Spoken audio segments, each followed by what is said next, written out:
अस्सलाम वालेकुम, मेरा नाम आकिब है और आज से मैं अपना फर्स्ट लोगो डिज़ाइन कोर्स शुरू करने वाला हूं। इस कोर्स में आप basic to advance logo design सीखेंगे। इस कोर्स की सबसे ख़ास बात यह है कि इसमें वीकली असाइनमेंट्स होंगी और लोगो डिज़ाइन कंपटीशंस होंगे। इस कोर्स में मज़ीद आप ये सीखेंगे कि किस तरह आप क्लाइंट के ब्रीफ को ब्रेक डाउन करके राइट डायरेक्शन में डिज़ाइन अप्रोच बना सकते हैं। इस कोर्स को मैंने डिफरेंट पार्ट में डिवाइड किया हुआ है, जिसका फर्स्ट पार्ट टाइपोग्राफी के रिलेटेड है, सेकेंड पार्ट में हम कलर और उनकी मीनिंग्स को समझेंगे और थर्ड पार्ट में हम शेप्स की तरफ जाएंगे, यानी शेप्स और उनकी मीनिंग को समझेंगे। आज की जो ये वीडियो है ये हमारा फर्स्ट लेक्चर है और इसका जो टॉपिक है वो है कर्निंग। हम कर्निंग को समझेंगे और लोगों से उसको रिलेट करेंगे कि किस तरह कर्निंग इंपॉर्टेंट है और कर्निंग का क्या रोल है लोगो डिज़ाइन में। तो चलिए वीडियो स्टार्ट करते हैं।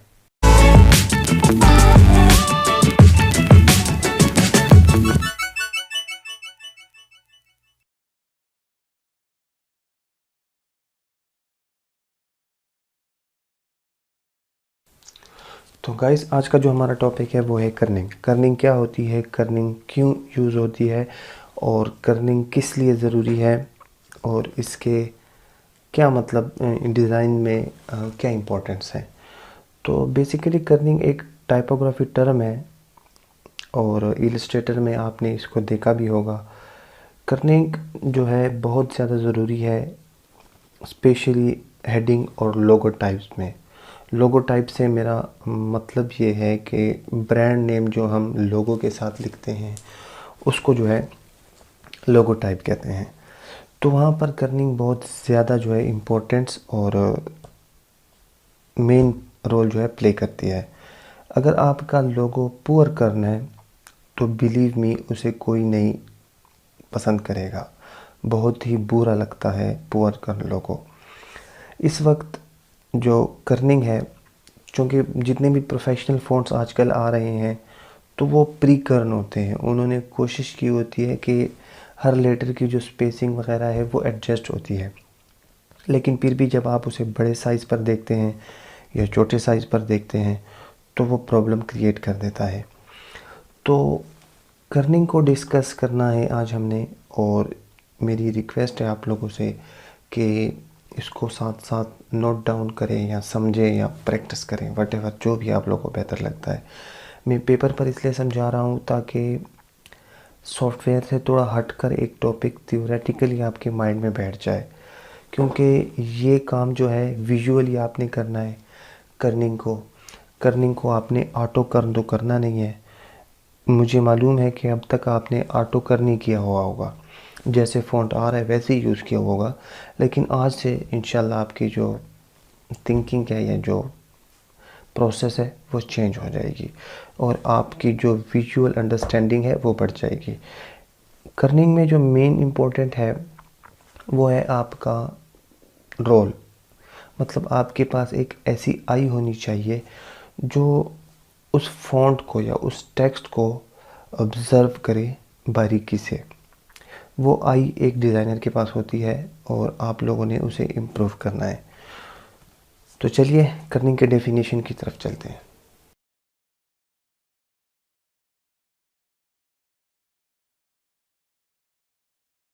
यानी कर्निंग की तारीफ़ क्या है। देखें, कर्निंग और ट्रैकिंग को लोग कर देते हैं मिक्स, जबकि ये दोनों अलग टर्म है। लोग इनको मिक्स कर देते हैं, कन्फ्यूजन क्रिएट करते हैं। कर्निंग क्या होती है? कर्निंग होती है एक स्पेस है जो दो इंडिविजुअल लेटर के दरमियान होती है, उसको कहते हैं कर्निंग। इसको आप यूँ भी कह सकते हैं कि दो लेटर्स के दरमियान किसी स्पेस को एडजस्ट करना, उसको भी कर्निंग कहते हैं। आप ये भी कह सकते हैं डिस्टेंस बिटवीन टू लेटर्स, यानी दो लेटर्स इंडिविजुअल लेटर के दरमियान जो है जो डिस्टेंस है उसको हम कर्निंग कह सकते हैं। अब यहाँ पर देखें, ट्रैकिंग और कर्निंग का जो प्रॉब्लम है वो इस तरह होता है कि ट्रैकिंग जो है वो होता है ग्रुप ऑफ लेटर, यानी कि एक ग्रुप ऑफ लेटर्स के दरमियान जो स्पेसिंग होती है इक्वल की, उसको कहते हैं ट्रैकिंग। फॉर एग्ज़ाम्पल ये जो इंडिविजुअल्स है ये ग्रुप है, तो इस ग्रुप के दरमियान अगर हम ट्रैकिंग देते हैं, स्पेसिंग देते हैं, तो वो ट्रैकिंग होगी, वो कर्निंग नहीं होगी। हाँ, अगर हम ए और एन इन दोनों की स्पेसिंग एडजस्ट करते हैं टू इंडिविजुअल लेटर की, एंड सो ऑन हम एन और वाई की करते हैं, तो ये हमारे पास क्या होगा, ये हमारे पास कर्निंग होगा। तो आई थिंक आप समझ गए होंगे कि कर्निंग और ट्रैकिंग क्या होती है। मतलब आपने इसमें ख़ुद को कंफ्यूज नहीं करना कि कर्निंग और ट्रैकिंग दोनों सेम चीज़ है, दोनों ही डिफरेंट है और दोनों का अलग पर्पस है। जबकि जो ट्रैकिंग है उसको आप ऑटो ट्रैक कर सकते हैं, उसमें कोई इशू नहीं होता। आगे मैंने जो है इसकी ट्रैकिंग और लेडिंग की भी डेफिनेशन लिखी हुई है। कहते हैं कि जो ट्रैकिंग होती है वो ओवरऑल स्पेस होती है between groups of letter. For example आपके पास कोई ग्रुप है, कोई भी, जैसे मैंने पीछे एग्जांपल दी इंडिविजुअल्स की, यहाँ स्पेस की ले लें। ये जो स्पेस है ये ग्रुप ऑफ लेटर है, जिसके हम दरमियान हम ट्रैकिंग देते हैं, स्पेसिंग देते हैं, तो वो ट्रैकिंग कहलाएगी और ये ओवरऑल होगी। यानी फॉर एग्जांपल जैसे हम यूँ लिखते हैं SPACE, यानी यूँ स्पेसिंग जो हम इक्वल अमाउंट स्पेस देते हैं तो उस स्पेस को जो है ट्रैकिंग बोलते हैं। लेडिंग तो वर्टिकल स्पेस है, वो इन दोनों से थोड़ा हटकर है। फॉर एग्जांपल आपने देखा होगा जब हम पैराग्राफ टाइप कर रहे होते हैं तो ये जो स्पेस होती है ये लेडिंग कहलाती है, ये स्पेस लेडिंग कहलाती है। यानी यहाँ जो वर्टिकल स्पेस होगी बिटवीन द लाइंस वो हमारे पास लेडिंग होती है। तो आई थिंक अभी आपको ट्रैकिंग और कर्निंग के डिफरेंस का पता चल गया होगा, और कर्निंग के जो डेफिनेशन थी वो भी आपको समझ आ गई होगी कि कर्निंग जो होती है वो टू इंडिविजुअल लेटर के दरमियान जो स्पेसिंग है उसको कहते हैं। तो चलिए नेक्स्ट चलते हैं, मज़ीद देखते हैं।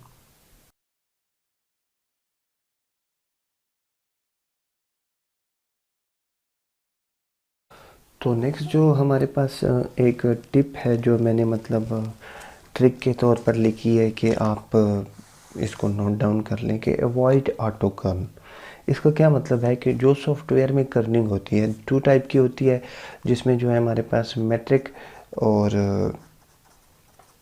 ऑप्टिकल, आई थिंक ये दो कर्निंग होती है जो सॉफ्टवेयर में, एआई में और आई थिंक पीएस में होती है। तो इन कर्निंग को आपने अवॉइड करना है, यहाँ से नहीं करना। क्यों?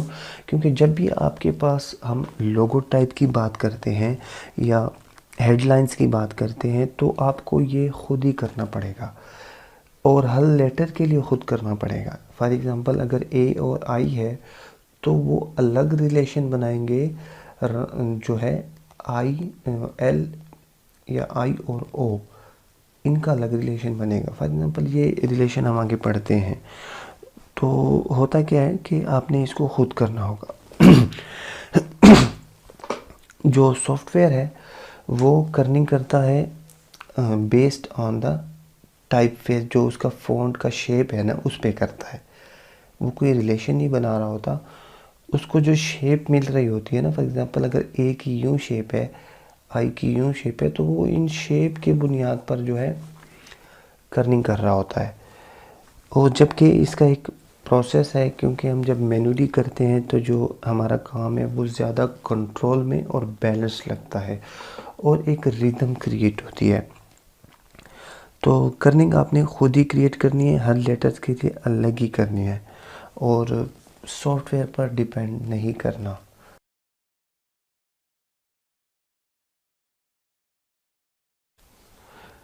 नेक्स्ट हमारे पास आ जाते हैं group of three. Group of three से क्या मुराद है? फॉर एग्ज़ाम्पल आपके पास कोई भी वर्ड है, हाँ, जैसे कि कर्निंग ही हम लिख देते हैं, कर्निंग। जब आप इसकी कर्निंग करेंगे तो आप इसको ग्रुप ऑफ थ्री की शक्ल में करेंगे, यानी ग्रुप ऑफ थ्री के तरीके से।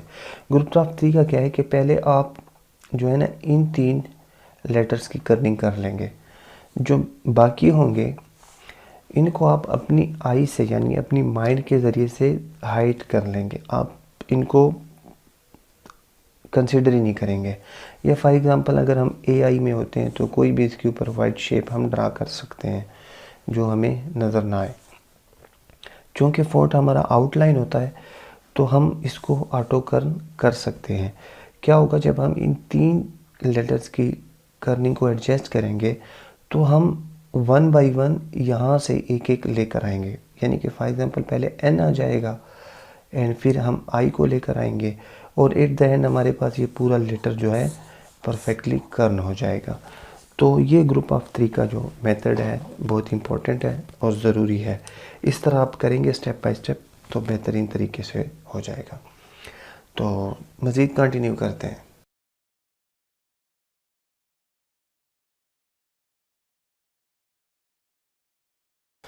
तो नेक्स्ट हमारे पास है 180 डिग्री ट्रिक। ये क्या है कि देखें, बाज़ औक़ात हम कंफ्यूज हो रहते हैं किसी भी लेटर की मीनिंग की वजह से। जैसे पीछे मैंने एक एग्जांपल दी करने की, अगर हम वही फिर यहाँ लिख देते हैं कर्निंग। अब देखें अगर मैं इसकी स्पेसिंग करता हूँ तो ये एक तो इसकी रीडेबिलिटी मुझे कंफ्यूज कर रही होगी, यानी मैं रीडेबल है। दूसरा मुझे इसका समझ भी आ रहा है कर्निंग क्या होती है।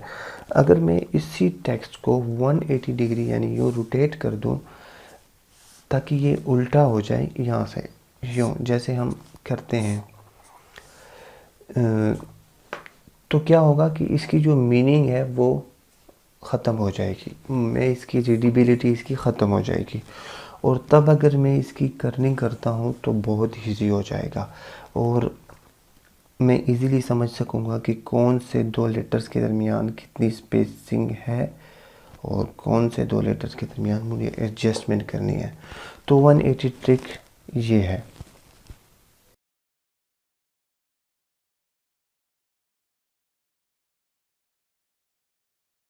तो अब हम समझेंगे लेटर रिलेशनशिप। ये बहुत इम्पोर्टेंट है और इसी की बेस पर तकरीबन जो है कर्निंग हमें समझ में आ रही होती है और कर रहे होते हैं। देखें, जितने भी लेटर्स हैं वो या तो स्ट्रेट लाइन से बने हैं, ठीक है, या तो कर्व से बने हैं जो सर्कल टाइप होते हैं, या फिर एजेस से बने हैं, डायगोनल एजेस से। तो इन तीनों से यानी कि तमाम लेटर्स बनते हैं। अब इन लेटर्स की जो बेसिक्स हैं उनको हमें समझना होगा। देखें, अगर तो आपके पास 2 स्ट्रेट लाइंस हैं जैसे 2Ls और LRH और जितने भी हैं, तो अगर आपके पास 2L आते हैं ये वाले स्ट्रेट, मैं सेरिफ की बात नहीं कर रहा हूँ, जो हमारे पास सैन सेरिफ में आ रहे होते हैं और यहाँ पर भी आ रहे होते हैं। सेम जो मेथड है वो सेरिफ के लिए भी है। अगर 2L आते हैं तो हम इनकी जो स्पेसिंग होगी उसको कंसिडर करेंगे 1 यूनिट। यूनिट क्या है ये आपने खुद ही डिसाइड करना है। अगर हमारे पास आ जाता है स्ट्रेट एंड कर्व, तो वो जो डिस्टेंस होगा ये वाला जो कर्निंग होगी वो इससे कम होगी, यानी लेस देन 1 यूनिट। अगर हमारे पास आ जाते हैं 2 कर्व O एंड O, तो इसकी जो स्पेसिंग होगी वो इससे भी कम होगी, यानी कि मोर लेस देन 1 यूनिट। मेरी बात समझ रहे हैं? टू स्ट्रेट लाइन में जो 1 यूनिट है ना, वो जो है आगे जो नेक्स्ट आ रहा है स्ट्रेट और कर्व में, तो स्ट्रेट और कर्व में जो है कम होगी एज़ कंपेयर टू दिस। जो 2 कर्व लेटर हैं उनके दरमियान जो स्पेसिंग होगी वो सबसे कम होगी इनसे भी, एंड सो ऑन चलता रहेगा ये।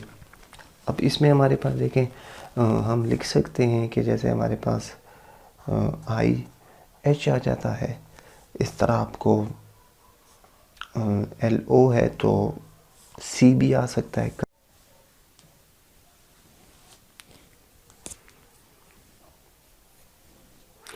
तो गाइस कुछ इशू बना था सेटिंग में, तो जिस वजह से डिस्टर्ब हुई वीडियो और मैं देख नहीं सका। तो देखें, कर्व में हमारे पास ये I और H आ सकता है, OC, एंड फिर आप खुद रिलेशन क्रिएट करें। नेक्स्ट मैंने आपको बताया कि फॉर एग्ज़ाम्पल अगर हमारा ब्रांड नेम कर्निंग है, उस कर्निंग की हमने कर्निंग ही एडजस्ट करनी है। तो अगर आप देखें यहाँ पर जो एन है वो जी के साथ यानी कि कर्व बना रहा है, आई है वो एन के साथ स्ट्रेट है, एन और आई अगेन स्ट्रेट है। आर और ये, क्योंकि आर जो है यहाँ पर ज़्यादा स्पेस क्रिएट करेगा, तो आर एक चैलेंजिंग लेटर्स है, ई भी चैलेंजिंग लेटर है और के भी। के, ई और आर फिर भी इतना चैलेंजिंग नहीं है जितना कि ई और के है। क्यों? क्योंकि देखिए ई के जो होता है उसके पास ज़्यादा नेगेटिव स्पेस यहाँ बन जाती है। सेम ई को अगर देखें आप, तो ई का तो स्पेस ही ओपन है, ओपन फेस है, तो इसमें बहुत ज़्यादा नेगेटिव स्पेस क्रिएट हो जाएगी, जिसकी वजह से ये कम्प्लेक्स हो जाएगा। ये जो चैलेंजिंग लेटर्स हैं इनको हम सॉफ्टवेयर यानी एआई पर डिस्कस करेंगे, तो इंशाल्लाह आपको ज़्यादा क्लियर हो जाएगा।